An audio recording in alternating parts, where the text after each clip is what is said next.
Welcome back to Time with Trish. Today, we're going to discuss pelvic floor health and introduce you to Sami Turley, Truman VA's new pelvic floor physical therapist. Welcome, Sami. Thank you.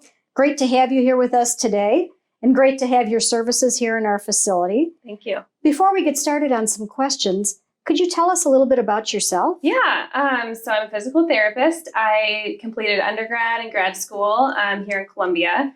I've been a therapist for about 10 years, and I've worked in inpatient, outpatient, rehab, pediatrics, and then finally for the last 6 years, I've been doing women's health services. And I'm married to a physical therapist and have 2 little kids. Oh, that is wonderful.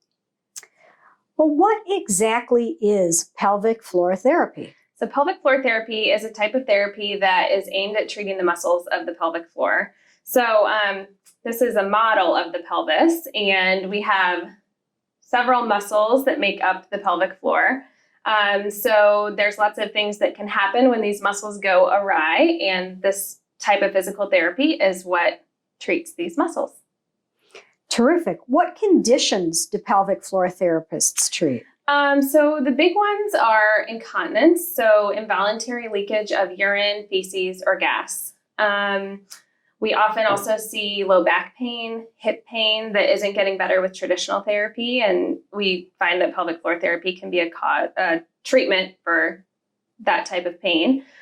We do a lot of scar work post-surgery, so if you've had a C-section, hysterectomy, appendectomy, any type of abdominal or hip surgery, we see a lot of that.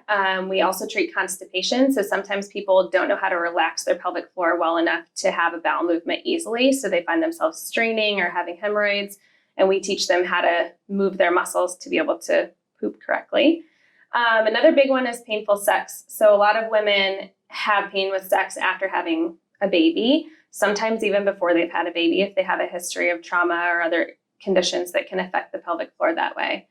And then the last one I would say is abdominal pain. So we see patients that have kind of this vague pelvic or abdominal pain that nobody can find a cause for. And sometimes it's referred pain from the pelvic floor. So those are the biggest conditions I think that we see. That is quite a variety. Yeah. How does treatment differ between men and women?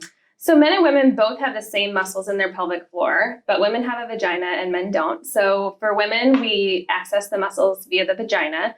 We kind of go in vaginally and push through the vaginal wall to reach those pelvic floor muscles. And then for men, since that's not there, we do it rectally. So a lot of our treatments look the same. It's just accessed via a different orifice.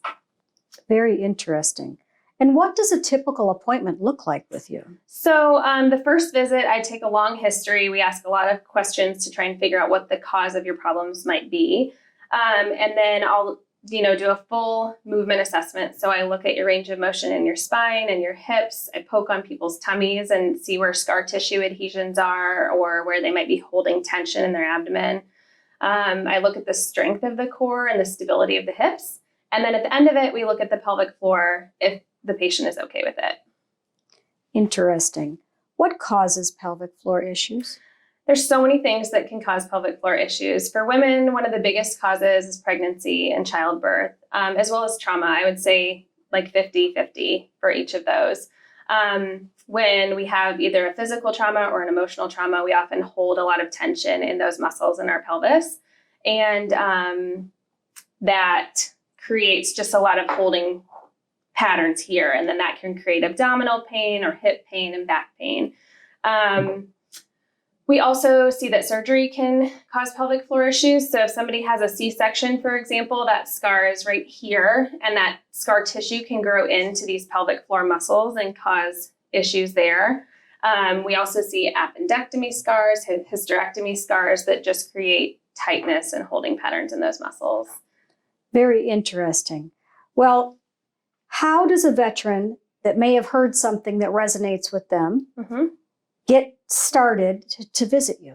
So as of right now, we need a prescription from their doctor. So they can talk to their primary. We have an OB-GYN here. There's urology. Those are a lot of the doctors that I work with most frequently. But really any doctor can write a prescription for physical therapy. It'll go into the system, and then our front desk staff will call them to set up their appointment.